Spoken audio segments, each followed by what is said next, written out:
você que me assiste aqui no canal Música e Prosa, eu sou Paulinho Santos. Obrigado por você que sempre vai lá assistir, compartilhar com outras pessoas as reflexões que eu trago neste canal. E neste período de quarentena em que nós estamos vivendo, um período de recolhimento, um período de bastante reflexão, eu gostaria de trazer um tema muito oportuno para esse tempo em que nós estamos vivendo. Eu diria que é um dos tempos em que nós não esperávamos acontecer, mas ao mesmo tempo sabíamos que o caminhar, o rumo do mundo estaria levando para um certo caos. E é necessário muitas vezes a gente passar por situações difíceis como essa que nós estamos vivendo agora, para que a gente possa fazer uma reflexão mais profunda do que a vida nos quer falar em sua beleza, em sua profundidade. O que a vida quer transmitir para nós, né? Deus tem sempre algo a nos dizer.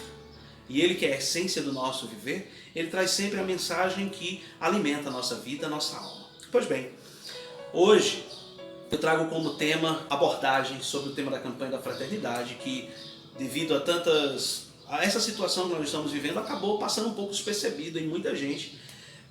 Isso que nos foi proposto pela igreja, com o lema viu, sentiu compaixão e cuidou dele. Está em Lucas 10, de 33 a 36, ou seja, em diante. Pois bem, meu irmão, minha irmã, nesse período agora em que nós estamos em recolhimento, eu gostaria de fazer uma reflexão acerca de algumas coisas que eu tenho percebido durante esses dias.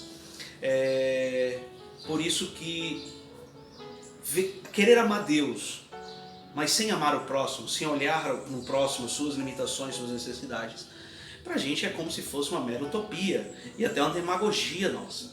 Não tem como nós diferenciarmos isso. Porque o próprio Jesus disse, primeiro mandamento, amar a Deus sobre todas as coisas, o segundo, amar o próximo como a si mesmo, e tudo se resume nesses dois mandamentos. Pois bem, eu trago para vocês essa passagem do Evangelho de Lucas, no capítulo 10, versículo a partir do 33. Vejamos o que nós vamos ver aqui.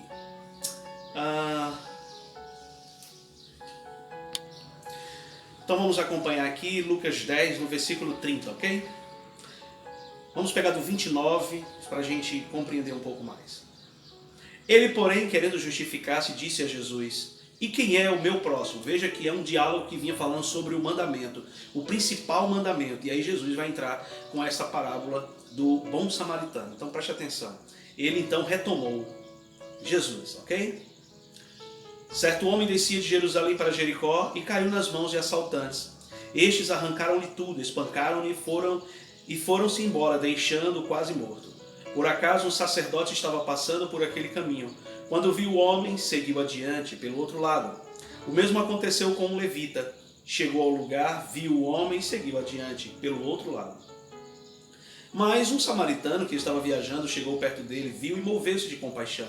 Aproximou-se dele e tratou-lhe as feridas, derramando nelas óleo e vinho. Depois colocou-o em seu próprio animal e o levou a uma pensão onde cuidou dele. No dia seguinte, pegou os 2 denários e entregou aos donos da pensão, recomendando: toma conta dele. Quando eu voltar, pagarei o que tiveres gastos a mais. Na tua opinião, perguntou Jesus, qual dos 3 foi o próximo do homem que caiu nas mãos dos assaltantes? Ele respondeu: aquele que usou de misericórdia para com ele. Então Jesus lhe disse: vai e faz a mesma coisa. Palavra da salvação, glória a vós, Senhor. Irmão, irmã, nós aqui encontramos 3 personagens. Jesus, ele é bastante enfático nisso. Ele mostra que o rosto da misericórdia está naquele que se compadece, não naquele que fala apenas. Não aquele que muitas vezes está pregando, mas não está fazendo da sua vida o próprio testemunho. Então ele coloca 3 personagens aqui. Ele coloca um sacerdote, ele coloca um levita, que era aquele homem que vivia para servir também, era aquele homem que desde o princípio, desde o Antigo Testamento, nós vimos eles presentes da tribo de Levi, em que eles viviam dedicado a Deus, a sua vida dedicada a Deus. Pois bem, nenhum desses 2, quando viu aquele homem caído, depois de ter sido assaltado, teve a compaixão a ponto de levá-lo e curar de suas feridas. apenas um bom samaritano, que é o tema que nos diz, mas um samaritano, e ele faz esse papel de bondade, que era um povo estranho, alheio, porque os samaritanos não acreditavam, não tinham a mesma crença que o povo judeu, né? Então eles eram estranhos, mas Jesus quis mostrar que a misericórdia, que a compaixão e a caridade não depende de uma instituição, não depende de uma religiosidade, mas depende de uma atitude pessoal que parte de um princípio que Jesus, que o próprio Deus incutiu em cada um de nós ao nos criarmos. Ele colocou o seu Espírito Santo em nós, mas às vezes nós não damos esse testemunho de olhar para o próximo. Agora é um momento muito oportuno. Quem sabe agora, nos nossos lares, nos nossos convívios, nós vamos valorizar mais o tratamento com as pessoas, olhar para os limites das pessoas, ver o que as pessoas realmente estão padecendo, do que eles estão padecendo ao nosso redor. É uma coisa muito intrigante isso. Eu estava assistindo um filme ontem, um filme que eu nem aconselho a assistirem agora enquanto estão em quarentena, que tem o título O Poço. Esse filme ele retrata uma realidade que depois o enigma é totalmente nos levando a uma percepção de como encontra-se a sociedade hoje, onde os de cima não olham para os que estão embaixo. Mas quando essa pirâmide se inverte, quando aqueles que estavam numa situação melhor e vão para uma situação desfavorável, eles então vão perceber que ali é onde padece, é onde a pessoa está suscetível à morte. Não só uma morte pela fome, pela falta de algo, mas principalmente porque lhe falta a esperança, lhe falta a fé. Quantas pessoas estão padecendo sem um socorro, sem a ajuda, sem alguém por perto para poder lhe dar a mão? Sem alguém que possa de fato falar desse Jesus de uma maneira concreta, mas falar não somente ajuda a pessoa, a gente tem que traduzir, tem que ser uma ação nossa, uma ação pessoal, de entrega, sabe? De ir ao encontro das pessoas. Eu tenho falado muito sobre isso, porque é um exercício que nós precisamos fazer cotidianamente, ir ao encontro do outro, sentir a compaixão, mas também cuidar daquela pessoa. E nessa pirâmide, como eu estava falando, quando ela se inverte, os fatores, as pessoas, alguns vão sentir na pele o que é estar naquela situação vulnerável, social, espiritual, e se não aprender na dor, com certeza não vai estar aprendendo nas alegrias da vida. Então, se você não consegue aprender quando você vive aquele apogeu da vida, quando você sente a dor, será que você não tem a sensibilidade também para poder se colocar no lugar do outro e saber que ele padece, que ele sofre também? Talvez nós estejamos precisando agora reconhecer que não tem como viver mais uma sociedade tão medíocre, tão individualista.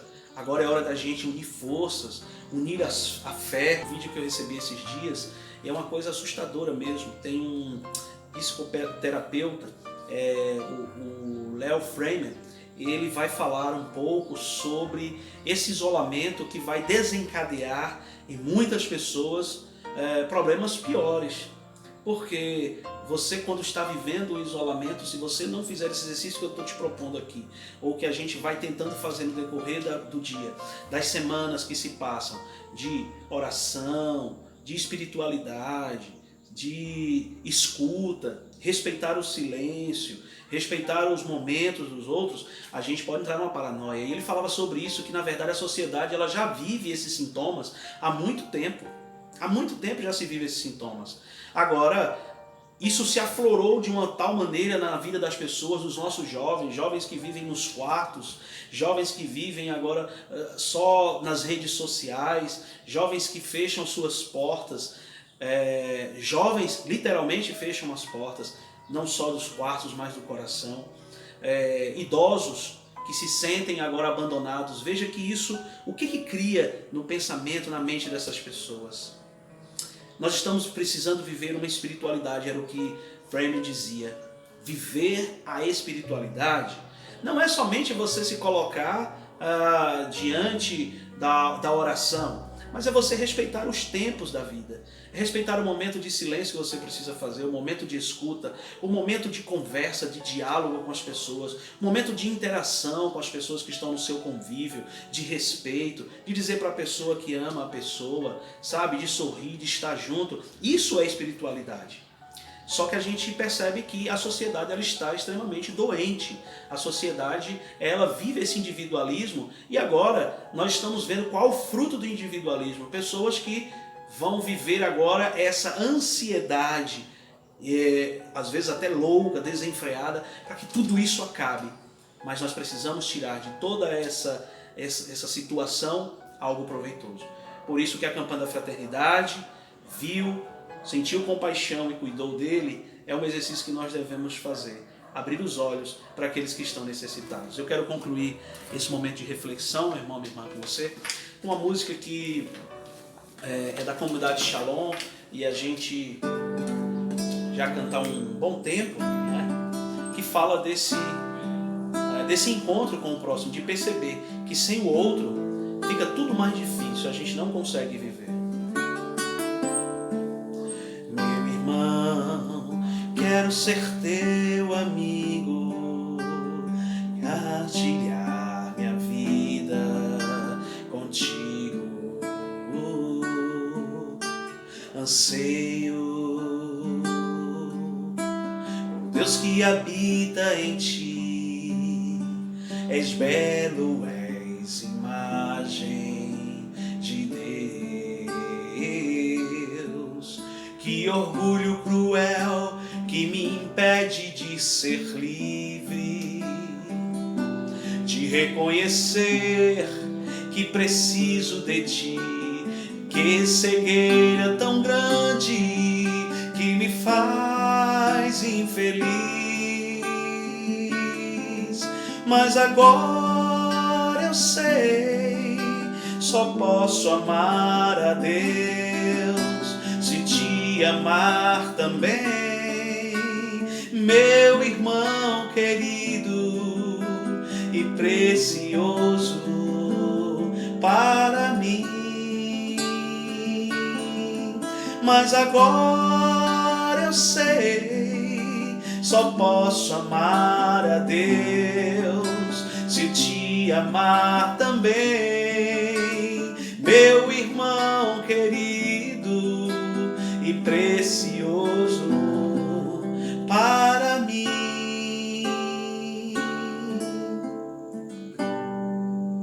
Que você possa viver essa quarentena numa expectativa. Nós estamos vivendo a semana conhecida como Semana das Dores, a semana que precede a Semana Santa, a última semana da Quaresma. Por isso você faça um exercício de ir rezando pelo outro, de pedindo para aquelas pessoas que se encontram enfermas, acamadas, vitimadas pelo coronavírus ou por tantas outras enfermidades.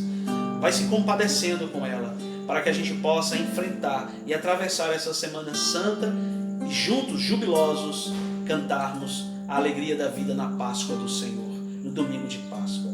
Que você fique em paz, você e sua família. Deus os abençoe imensamente e faça sempre essa oração com a sua família, uma oração que vai de encontro ao outro, que ama, que cuida.